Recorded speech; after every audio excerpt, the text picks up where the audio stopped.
Ju njohim me edicionin informativ të lajmeve. Kjo është Radio 7. Shqipëria dhe Kosova vijojnë përpjekjet për rritjen e bashkëpunimit ushtarak. Ministri i Mbrojtjes Ermal Nufi deklaroi se siguria e Kosovës është siguria e Shqipërisë. Me Kosovën kemi një lidhje të natyrshme, nuk ka nevojë ta themi njëjti kombi ndar dy shtete, siguria e tyre është siguria jonë dhe e kundërta. Besojmë që ne kemi shumë çka të ndajmë me njëri tjetrin. Në vizitën e fundit time në Prishtinë dhe në vizitën e fundit të zëvendësministrit të Mbrojtjes të Kosovës kemi diskutuar pikërisht këtë temë për të pyesin sot. E gjithë teoria dhe e gjithë fushat e bashkëpunimit janë që jemi komplementar. Për të shikojmë mundësitë e bashkëpunimit në mënyrë që nevojat e sigurisë përmbushën si për Shqipërinë si për Kosovën. Ai bërë të ditur se nevojat e sigurisë janë gjithmonë më të mëdha dhe të domosdoshme jo vetëm për sigurinë ushtarake, por edhe për eksportet drejt vendeve të tjera. Kryeministri Albin Kurti kërkon krimin e Gjandarmerisë së Kosovës si një domosdoshmëri nga rreziku në rritje e sigurisë së saj.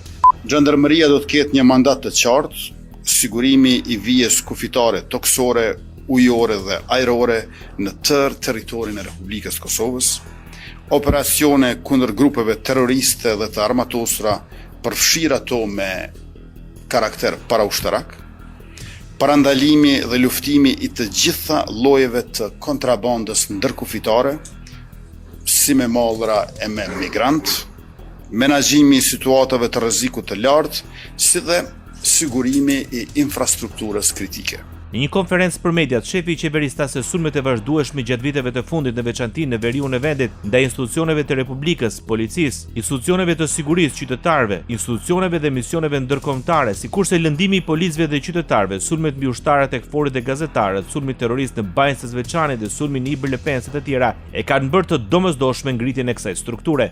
Sipas tij, këto zhvillime kanë dëshmuar ekzistencën e grupeve të organizuara me kapacitete ushtarake.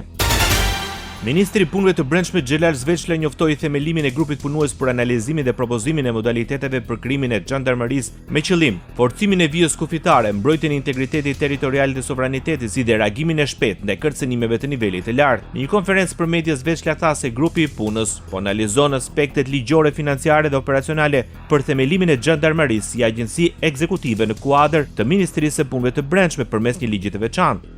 Zveçla bëri të ditur se procesi do të zhvillohet në koordinim të plot me institucionet përgjegjëse dhe në respektim të parimeve demokratike, sundimit të ligjit dhe kontrollit institucional. Radio 7, zëri pozitiv i qytetit. Shqipëria parashikon të mbyllë 10 kapituj brenda aktivitetit në bisedimet të antarësimit me Bashkimin Evropian pas mbledhjes së Këshillit të Ministrave. Zëvendës kryeministri Albana Koçiu bëri të ditur se janë në pritje të gjitha rekomandimeve që do të jenë kushtet përmbyllëse. Dhe sigurisht që ambicia dhe aspirata jonë është që brenda aktivitit ne të kemi filluar me 10 kapituj diskutimet dhe negociatat. Kemi gati një sër kapituj të cilët janë duke u rakorduar. Është një proces dinamik, kështu që mua do të më lejoni të mos i them kapitujt, pasi do duhet që ne të ulemi në tryezë me palën europiane për të diskutuar një nga një të gjithë detyrat dhe të gjithë rekomandimet që ata na japin për të arritur në finalizimin e tyre. Ministri i Shtetit për Pushtetin Vendor në Shqipëri Ervin Demo prezantoi programin e ri Rilindja 2.0, një paketë me 11 objektiva strategjik që synojnë ndërhyrje në territor dhe zhvillim të qëndrueshëm rajonal. Në konferencën përshtyp pas mbledhjes së Këshillit të Ministrave, Demo tha se ky program do të krijojë një model të ri zhvillimi lokal, duke kombinuar identitetin kulturor, inovacionin dhe teknologjinë moderne me nevojat e komuniteteve. Janë plot 11 objektiva strategjik, të cilët do të përfshihen në kuadër të këtij programi të ri, duke filluar me forcimin e identitetit lokal. Ky program në këtë kuadër do të fokusohet në ndërtimin e muzeve lokal, të cilët do të jenë fokusuar në identitetin që kanë zonat caktuara të Shqipërisë, aq më shumë duke marrë në konsiderat zhvillimin që tashmë sektori i turizmit ka. Ndoqët lajmet shkurt në Radio 7, zëri pozitiv i qytetit.